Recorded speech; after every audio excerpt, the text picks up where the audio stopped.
Issue iBomma Ravi, దీనికోసం ఏం చెప్తారన్న? ఏం చెప్తా, ఇప్పుడు ఇల్లీగల్గా ఆయన చేసిండు కాబట్టి ఇల్లీగలే. కాకపోతే ఎందుకు చేశారంటే నేను చూసిన చాలా చోట్ల కామెంట్స్ ఆయనకు సపోర్ట్ చేస్తూ మాట్లాడుతారు. అదే అంటున్నా, థియేటర్లోకి పోతే పాప్కార్న్ 500, కూల్ డ్రింక్ 1000, 500 అంటే అడ్డగోలు ధరలు. స్పెషల్ షో అని చెప్పి పబ్లిక్ని వేస్తారు. స్పెషల్ షో స్పెషల్ ఎవడు తీయమన్నాడు రా భయ్ మీకు? 500 కోట్లు 100 కోట్లు 200 కోట్లు సినిమాలు ఎవడు తీయమన్నాడు? చూసేటోళ్ళకి కూడా బుద్ధి ఉండాలి. ఎందుకు చూడాలి? వెయిట్ చేయ, ఓటీటీలో వస్తుంది. మనమే పెంచి మోస్తున్నాం. ఇక సినిమా ఫ్యాన్స్ గురించి అయితే విచిత్రంగా ఉంటుంది. ఇంట్లో తల్లిదండ్రులను చూసుకోరు కానీ ఆయనకి పాలాభిషేకం పూలాభిషేకం చేస్తారు. ఫస్ట్ ఇంట్లో చూసుకోండి రా మీరు. మీ హీరో ఏం చేసిండో ఒకసారి చూసుకోండి. సమాజానికి ఏమైనా చేసిండా? రైట్. సమాజానికి ఒక ప్రాబ్లం వచ్చింది, ఒక ఫ్యాన్ ప్రాబ్లం అయింది, ఓన్కో హెల్త్ ఇష్యూ అయింది, సమాజం కరోనాలో పోయినప్పుడు ఎంతమంది స్పందించారు? తక్కువ మంది. అందరు నాన్న నేను చాలా తక్కువ మంది. బాలీవుడ్లో చాలా ఎక్కువ మంది స్పందించారు. టాలీవుడ్లో వచ్చే వరకు తక్కువ మంది. మరి 1000 కోట్లు మురుగుతున్నాయి వాళ్ళే. మరి ఒక నాయకుడు సినిమా హీరో అంటే ఆడి వరకే చూడాలి. దరియదు ఇన్కమింగ్ అలవాటు, అవుట్ గోయింగ్ అలవాటు. ఏమంటున్నా అంటే ఒక సినిమా హీరో కానీ నాయకుడు కానీ ఎప్పుడు అభిమానించాలి? నన్ను కూడా అభిమానిస్తారు. ఎందుకు అభిమానించాలి? ఏమైనా సేవా కార్యక్రమాలు చేస్తురో, తన వల్ల ఏం మంచి చేస్తురా, హీరోని కూడా అభిమానించు. రియల్ వరకు చూడు. వాడు రియల్ హీరో ఎప్పుడైతాడంటే ఏదైనా సమాజానికి ఏమైనా ఇబ్బంది అయినప్పుడు వాడు ఆదుకునే ప్రయత్నం. ఇంత అంత అని చెప్పి 1,00,000 ఇచ్చినా గొప్పనే, 1 కోటి ఇచ్చినా గొప్పనే. 1,00,000 ఇచ్చినా అదే ఈక్వల్, 1 కోటి ఇచ్చినా అదే ఈక్వల్. వాళ్ళ సామర్థ్యం పట్టిస్తారు. కొందరు సినిమా హీరోలు మంచిగా డెఫినెట్గా ఏదైనా ప్రాబ్లం రాగానే స్పందించి అంతో ఇంతో హెల్ప్ చేస్తారు ఏదో రకంగా. సో అట్లాంటి చైతన్యం రావాలి. ఇంకోటి ఇలా సినిమాలల్లో హిందుత్వాన్ని కించపరిచే విధంగా మాట్లాడుతారు. అది మాట్లాడొద్దంట. తోలు తీస్తా మాట్లాడు. హిందుత్వాన్ని కించపరిచే విధంగా ఎస్ అబ్సల్యూట్లీ ఎవడైనా ఉండని. రాజమౌళి ఉండని, నమ్మకపోతే ఆయన అభిప్రాయం. కానీ ఓ గ్లిచ్ వచ్చిందని హనుమంతుని బ్లేమ్. నువ్వు నమ్మనప్పుడు నువ్వు మా దేవుడిని ఎట్లా బ్లేమ్ చేస్తావు? మళ్ళీ మహాభారతం రామాయణం నుంచి తీసుకున్నా నేను సినిమా లైన్ అంతా కూడా తీసుకుంటున్నావు అంటే నువ్వు కమర్షియల్ ఆస్పెక్ట్ లో యూజ్ చేస్తున్నావు. అవసరం వచ్చినప్పుడు మా దేవుని విమర్శ, అది కరెక్ట్ కాదు కదా. విమర్శిస్తారా? నిజంగా మనసులో ఉంటుందా? వాళ్ళకే తెలియాలి. హైపా అనేది వాళ్ళకే తెలియాలి. మరి సినిమా గట్టిగా ఆగింది అనుకో, సినిమా మీద దాడి, షూటింగ్లపై దాడి చేసి ఆపిర్రు అనుకో హిందువులు అంతా కలిసి, అప్పుడు ఏమవుతుందో తెలుస్తుంది. రైట్.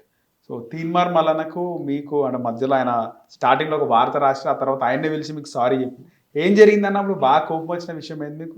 అదే తెలియకుండా ఏదో మాట్లాడిండు, వాడు వీడని మాట్లాడిండు. దానికి కూడా మేము స్పందించడం జరిగింది. ఇప్పుడు ఎవరైనా సరే, ఎంత గొప్ప పొజిషన్లో ఉన్నా సరే, మనం ఒక తప్పు చేస్తామంటే దానికి మనం అపాలజైజ్ చేస్తుంటే ఆ మనిషి గౌరవం పెరుగుతుంది. రైట్. సో తక్కువ అంచనా వేసిన అసలు ఎక్స్పెక్ట్ చేయలే అనుకుంటాను. ఏది తీన్మార్ మల్లన్న ఎక్స్పెక్ట్ చేసిండే కాదు అన్న. నేను ఇట్లా మాటల్లో తప్పు మాట్లాడుంటే నీ మనసుకు గాయం అయితే పిలిచి మరి చాలా మంచి విషయం. అది ఒక మంచి కంటెంట్ అది. ఎందుకంటే నువ్వైనా నేనైనా తప్పు చేస్తే అవతల వ్యక్తికి సారీ చెప్తే మన గౌరవం పడిపోదు. ఇవాళ రాజమౌళి కూడా అదే చెప్తాను, నువ్వు తప్పుగా మాట్లాడినా కాబట్టి సారీ చెప్పు. ఇవాళ నువ్వు సారీ చెప్తే నీ అంత మునగాడలేడు. నువ్వు మనిషికి ఉట్టి డైరెక్టర్ పరంగా గొప్ప కాదు, నువ్వు మనసు పరంగా కూడా గొప్ప అంటాం. నువ్వు సారీ చెప్పలేదు కదా, నువ్వు హిందుద్రోహిగా, నువ్వు డైరెక్టర్ ప్రొఫెషనల్ గొప్పను కానీ ఇళ్ళ లుచ్చగాను అని చెప్తాం. రైట్. సో ఇప్పుడు కొంతమంది రాజకీయ నాయకుల పేర్లు చెప్తానా అంటే వాళ్ళ గురించి 1 వర్డ్. రేవంత్ రెడ్డి అంటే ఇప్పుడు గద్దెక్కిండు, గద్దె దిగక ముందు ఒక రకంగా ఉండే, గద్దెక్కినాక అదే ఏరు దాటి తెప్పడగలేసే రకం ఇప్పుడు ఇట్లా అయినాడు. ముందు అట్లా లేకుండే, ఇప్పుడు అయినాడు అట్లా. Right. Chandrababu Naidu very good administrator. KCR మంచి వీరుడే, పోరాట యోధుడు, కానీ ఇంట్లో ఫ్యామిలీ ప్రాబ్లమ్స్ వల్ల అంత కింద మీద అయినది. పవన్ కళ్యాణ్ గారు ఇప్పుడు సనాతన ధర్మం గురించి మాట్లాడుతున్నారు కానీ నా దృష్టిలో గొప్ప వ్యక్తి. కేటీఆర్ ఏం చెప్తాం, ఉన్నప్పుడు ఆగలేదు, ఇప్పుడు అధికారం కోసం తాపత్రయపడుతున్నారు.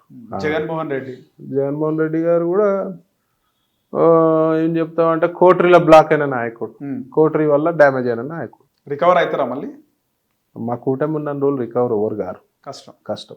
హరీష్ రావు మంచి ప్రజానాయకుడు. హరీష్ రావు గారు. కవితకి ఏం చెప్తాం ఇప్పుడు? నేను ఒకటే చెప్తా కవిత గారి గురించి.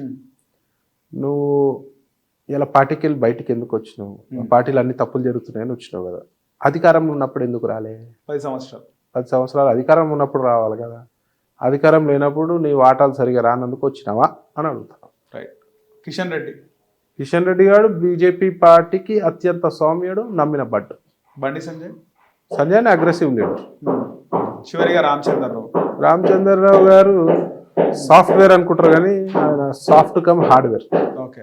సో కష్టపడుతుంది తిరుగుతుంది పార్టీని స్ట్రెంథన్ చేస్తారా? డెఫినెట్గా స్ట్రెంత్ చేస్తారు. రైట్. ఇప్పుడు ప్రతిసారి గడ్డపారతోటి కొట్టే అవసరం లేదు, చిన్న సుత్తితోటి అయ్యే పని శుద్ధి చేస్తే, గడ్డపారతోటి అయ్యే పని గడ్డపార చేస్తుంది. భవిష్యత్తులో ఖచ్చితంగా వచ్చే ఎన్నికల్లో మీరు కూడా ఒక ఎమ్మెల్యే గానో ఎంపీ గానో చూడాలని మా హిట్ టీవీ తరఫున పర్సనల్ గా నేను కోరుకుంటున్నాను. ధన్యవాదాలు. Thank you just. Hit TV app ఇందులో short news, live news, entertainment shows, movies, digital magazines తో పాటు మీ జిల్లా వార్తలను కూడా ఫ్రీగా చూడొచ్చు. ఇంకెందుకు ఆలస్యం, వెంటనే హిట్ టీవీ యాప్ ని డౌన్లోడ్ చేసుకుని ఫ్రీగా ఎంటర్టైన్మెంట్ పొందండి. Hit TV app. Hit TV app. Please download Hit TV app. Hit TV యాప్ని ఫ్రీగా డౌన్లోడ్ చేసుకొని ఎంజాయ్ చేయండి. మీకు నచ్చిన ఎంటర్టైన్మెంట్ కోసం హిట్ టీవీ యాప్ ని ఫ్రీగా డౌన్లోడ్ చేసుకుని ఎంజాయ్ చేయండి. హిట్ టీవీ యాప్ని డౌన్లోడ్ చేసుకుని ఆస్వాదించండి, ఆశీర్వదించండి. ఇంతమంది సెలబ్రిటీలు హిట్ టీవీ యాప్ ని డౌన్లోడ్ చేసుకోండి అని చెప్తున్నారంటే ఎంత మంచి యాప్ ఆలోచించండి. అమెరికా అమెరికాలో చదవాలనుకునే వాళ్ళకి విశ్వసనీయమైన పేరు మన శౌర్య కన్సల్టెన్సీ. UK లో 1 year masters. UK లో 1 year masters. 2 years work permit up to 5 years visa. Contact Saurya Consultancy. Contact 89851 89851.